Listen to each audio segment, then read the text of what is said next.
pengukuhan Dewan Pimpinan Ranting Forum Komunikasi Anak Betawi DPRT Porkabi Kelurahan Tanjung Barat, Kecamatan Jagakarsa, dan subran-subran dari RW 01 sampai 06 pada hari Minggu malam Senin tanggal 12 September 2021 dihadiri Bang Haji Muhammad Ihsan SH, Ketua Umum DPP Porkabi, dan disambut dengan palang pintu Betawi.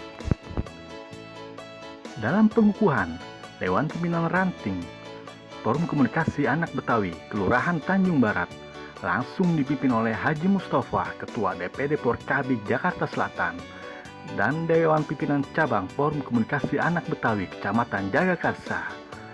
Selanjutnya, masih dalam pengukuhan, langsung diberikannya SK surat keputusan untuk para setiap subran-subran dari 01 sampai 06 Kelurahan Tanjung Barat Kecamatan Jagakarsa. Dalam pengukuhan, DPRT Porkabi Tanjung Barat, Bang Haji Muhammad Ihsan SH memberikan sambutan. Bersama kita angkat harkat martabat kaum Betawi dengan menerapkan peraturan daerah Perda nomor 4 yang telah disahkan tentang ikon-ikon budaya Betawi di setiap lingkungan Pemprov DKI Jakarta dan swasta di lingkungan DKI Jakarta.